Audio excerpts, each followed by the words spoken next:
Dr. Khan, do you have a moment? I'm calling about Mrs. Jenkins in Ward C.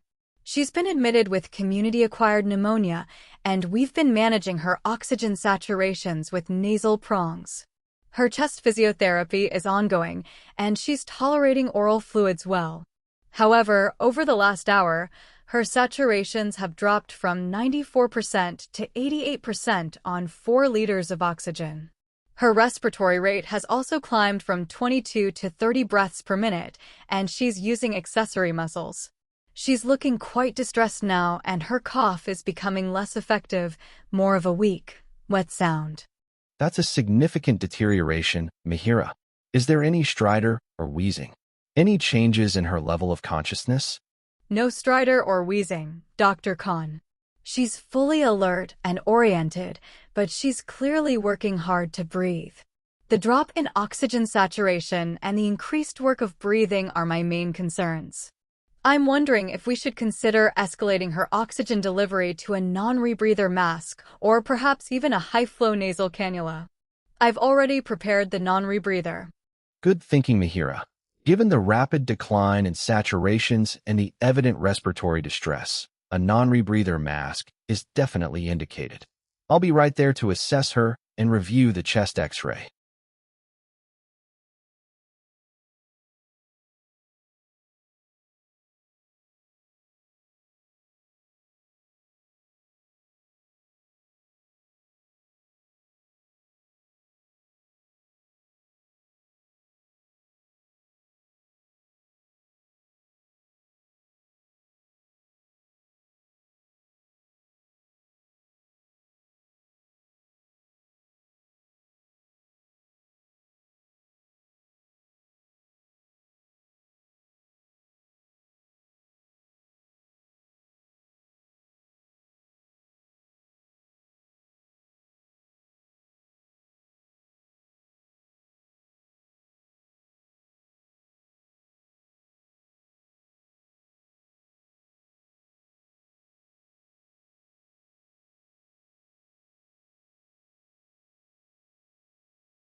Mihira, let me explain why an incisional hernia can happen.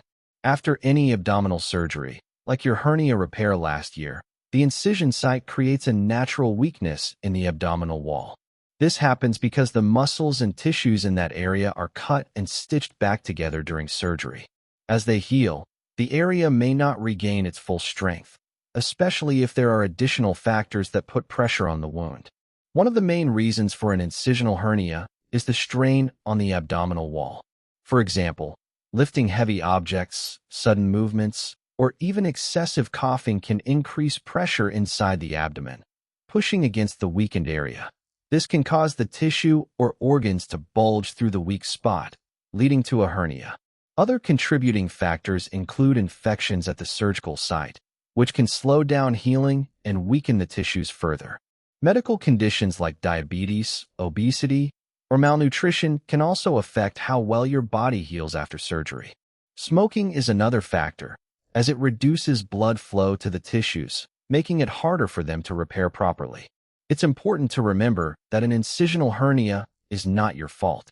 Let's work together to address this and get you back on track.